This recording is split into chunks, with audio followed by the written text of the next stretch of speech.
बिस्मिल्लाहिर्रहमानिर्रहीम अस्सलामुअलैकुम। Previous lecture में हमने फ़ेज़ को डिस्कस किया था और हमने देखा था कि हमारे पास दो वेव्स यानी कि दो अल्टरनेटिंग क्वांटिटीज़ किस तरह से इन फेज़ हो सकती हैं, किस तरह से आउट ऑफ फेज़ हो सकती हैं और किस तरह से एक अल्टरनेटिंग क्वांटिटी किसी दूसरी अल्टरनेटिंग क्वांटिटी को लीड कर सकती है या लैग कर सकती है और कितने फेज़ डिफरेंस के साथ लीड या लैग करेगी। आज के लेक्चर में हम देखेंगे कि उन्हीं अल्टरनेटिंग क्वांटिटीज़ को हम वेक्टर्स के ज़रिए किस तरह से रिप्रेजेंट कर सकते हैं। तो आज के हमारे लेक्चर का टाइटल है vector representation of alternating quantity. पहला पॉइंट मैंने लिखा है इसके बारे में, साइनोसॉइडल अल्टरनेटिंग वोल्टेज और current can be represented by an anti clockwise rotating vector called phasor vector. यानी कि हम साइनोसॉइडल अल्टरनेटिंग वोल्टेज या करंट को एक रोटेटिंग वेक्टर, और वो वेक्टर हमारा रोटेट करेगा एंटी क्लॉकवाइज डायरेक्शन में, उस रोटेटिंग वेक्टर के ज़रिए भी हम अपनी अल्टरनेटिंग वोल्टेज या करंट की जो क्वांटिटीज़ हैं उनको रिप्रेजेंट कर सकते हैं और उस वेक्टर को हम नाम क्या देंगे? फेज़र वेक्टर का नाम देंगे। फेज़र वेक्टर को हम डिफाइन करते हैं कि सच vector whose length specifies the peak or RMS value of alternating quantity। Phasor vector हमारे पास एक ऐसा वेक्टर है जिसकी लेंथ किसी भी अल्टरनेटिंग क्वांटिटी की पीक या आरएमएस वैल्यू को बताएगी and also specifies phase of alternating quantity, और साथ साथ हमें अल्टरनेटिंग क्वांटिटी का फेज भी बताएगा। तो इस वेक्टर को हम नाम देंगे फेज़र वेक्टर का। आइए अब देखते हैं कि अगर हमारे पास दो अल्टरनेटिंग क्वांटिटीज़ इन फेज़ हों, आउट ऑफ फेज़ हों और कोई एक अल्टरनेटिंग क्वांटिटी किसी दूसरी अल्टरनेटिंग क्वांटिटी को लीड कर रही हो या लैग कर रही हो, तो किस तरह से हम फेज़र वेक्टर्स के ज़रिए उनको रिप्रेजेंट करवा सकते हैं। तो यहाँ पर देखें, हमारे पास सबसे पहले मैंने जो टाइटल लिया है उसको मैंने बोला है इन फेज़। हम यहाँ पर क्लियरली ये देख सकते हैं कि हमारे पास दोनों अल्टरनेटिंग क्वांटिटीज़, जिसमें मैंने ब्लैक जो साइनोसॉइडल वेव है इसको मैंने नाम दिया है ये वोल्टेज की वेव है, और जो ब्लू अल्टरनेटिंग वेव है जो साइनोसॉइडल वेव है इसको मैंने नाम दिया है ये करंट की वेव है। तो यहाँ पर हम देख सकते हैं कि ये दोनों अल्टरनेटिंग क्वांटिटीज़ हमारे पास इन फेज़ हैं। इन दोनों में फेज़ डिफरेंस कितना है? ज़ीरो है। इन फेज़ क्यों है हमारे पास? हमने देखा था कि हमारे पास ये दोनों अल्टरनेटिंग क्वांटिटीज़ अपनी मिनिमम वैल्यू पर पहुंच रही हैं सेम फेज़ पर। किस फेज़ पर? 0 पाई रेडियन और 2 पाई रेडियन।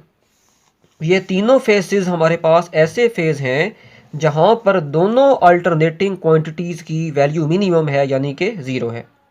और अगर हम देखें तो करंट और वोल्टेज दोनों क्वांटिटीज़ की मैक्सिमम वैल्यू सेम फेज़ पर आ रही है π/2। इसी तरह से दोनों अल्टरनेटिंग क्वांटिटीज़ की नेगेटिव मैक्सिमम वैल्यू आ रही है सेम फेज़ यानी कि 3π/2 पर। तो क्योंकि यहाँ पर फेज़ डिफरेंस हमारे पास 0 है, दोनों का स्टार्टिंग पॉजिटिव मैक्सिमम वैल्यू, फिर आपके पास minimum 0 value, maximum negative value same phase के ऊपर आ रही है, तो ये दोनों आपस में क्या होंगी? इन फेज़ होंगी यानी कि सेम फेज़ की होंगी। तो देखें हम इनको फेज़र वेक्टर्स के ज़रिए किस तरह से रिप्रेजेंट करवाएंगे। तो यहाँ पर क्योंकि हमारे पास ब्लैक जो अल्टरनेटिंग क्वांटिटी है वो वोल्टेज की है, तो ये मैंने वेक्टर बनाया है यहाँ पर वोल्टेज का, और ब्लू जो मेरे पास अल्टरनेटिंग क्वांटिटी है ये करंट की है, तो यहाँ पर मैंने फेज़र वेक्टर बनाया है करंट का। और दोनों देख सकते हैं आप फेज़र वेक्टर्स पैरेलल हैं, यानी कि दोनों में जो एंगल है वो 0 है, और ये यही शो करवा रहा है कि अगर दोनों में एंगल 0 है मींस दोनों में फेज़ डिफरेंस 0 है, तो दोनों अल्टरनेटिंग क्वांटिटीज़ आपस में क्या हैं? पैरेलल हैं, यानी कि वो बिल्कुल सेम फेज़ में है। इस तरह की डायग्राम को हम फेज़र डायग्राम का नाम भी दे सकते हैं। अब हम देखते हैं कि अगर हमारे पास दो alternating quantities out of phase होंगी, जैसे यहाँ पर आप देख सकते हैं कि मेरे पास ब्लू अल्टरनेटिंग क्वांटिटी जो है ये मेरे पास करंट की है, और जो ब्लैक अल्टरनेटिंग क्वांटिटी है ये मेरे पास वोल्टेज की है। तो अगर आप करंट को देखेंगे तो करंट का जो आपके पास मिनिमम वैल्यू है वो 0 से स्टार्ट हो रही है, पॉजिटिव मैक्सिमम वैल्यू π/2, फिर मिनिमम 0 वैल्यू पाए, फिर नेगेटिव मैक्सिमम वैल्यू 3π/2 और फिर मिनिमम यानी कि 0 वैल्यू 2π। लेकिन हमारे पास जो ब्लैक यानी कि ये जो वोल्टेज की वेव है यहाँ पर आप देखेंगे तो ये स्टार्ट हो रही है पाए से। क्यों पाए से स्टार्ट हो रही है? देखें यहाँ से अगर आप गौर करेंगे तो यहाँ पर मेरे पास नेगेटिव मैक्सिमम वैल्यू आ रही है और हम जानते हैं कि साइनोसॉइडल यानी कि साइन फंक्शन की मैक्सिमम नेगेटिव वैल्यू 270 डिग्री यानी कि 3π/2 रेडियन पर होती है। तो अगर आप 3π/2 रेडियन से 90 डिग्री पीछे जाएंगे यानी कि आप 3π/2 में से π/2 को माइनस कर दें तो आपके पास जो फेज़ आएगा वो कौन सा आएगा? पाई आएगा। तो ये पाई से स्टार्ट हुई 3π/2, फिर 2π, फिर π/2 पर पॉजिटिव मैक्सिमम और फिर अगेन पाई पर जो है वो 0 हो गई हमारे पास।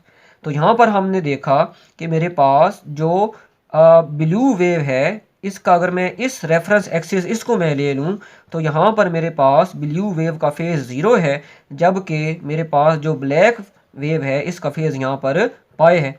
तो अगर आप इस पॉइंट पर देखेंगे तो किस वेव का फेज़ मेरे पास ज़्यादा है, तो वो मेरे पास ये जो ब्लैक वेव है इसका फेज़ ज़्यादा है, पाई है। तो मैं क्या करूँगा? पाई में से 0 को माइनस करूँगा तो फेज़ डिफरेंस मेरे पास आ जाएगा पाई रेडियन। यहाँ पर भी आप ऐसे ही कर सकते हैं, 3π/2 में से π/2 को माइनस करेंगे, आंसर अगेन पाई रेडियन आएगा।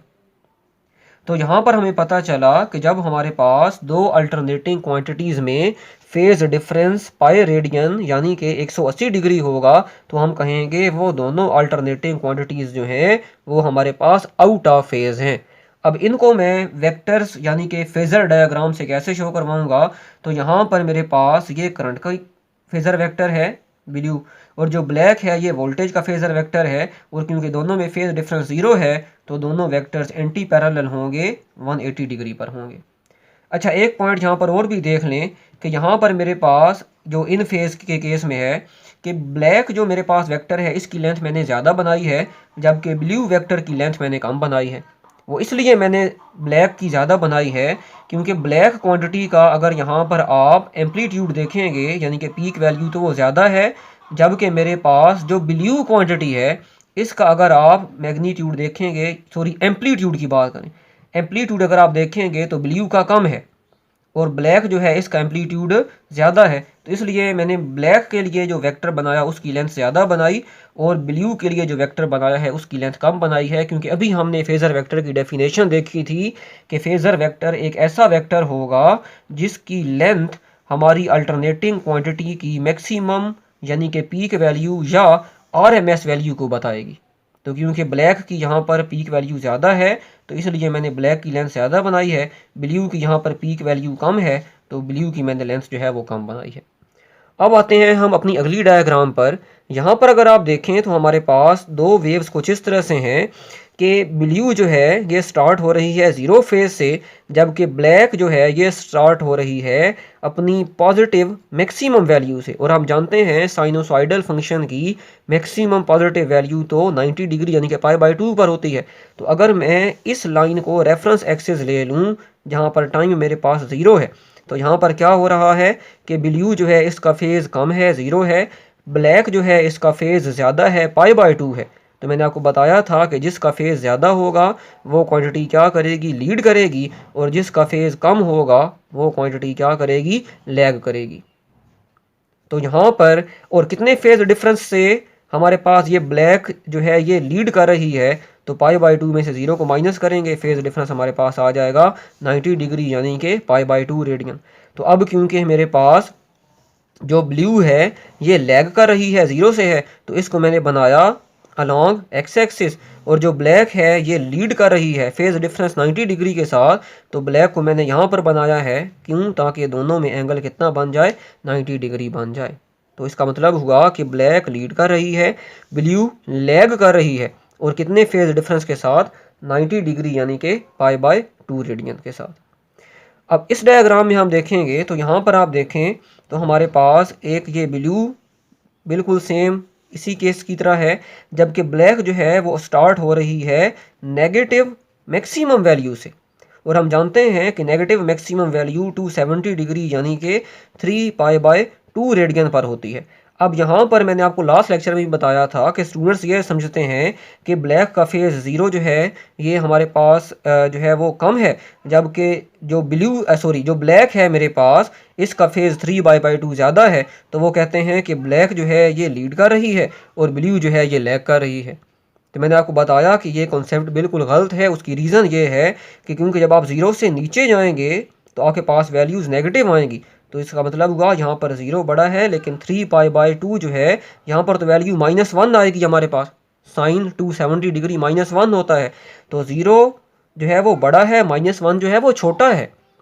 तो इसलिए हम कहेंगे कि हमारे पास छोटी वैल्यू क्योंकि ब्लैक की है, तो ब्लैक यहाँ पर क्या कर रही है, लैग कर रही है, जबकि ज़ीरो वैल्यू बड़ी है, ब्लू की है, तो ये क्या कर रही है, यहाँ पर लीड कर रही है।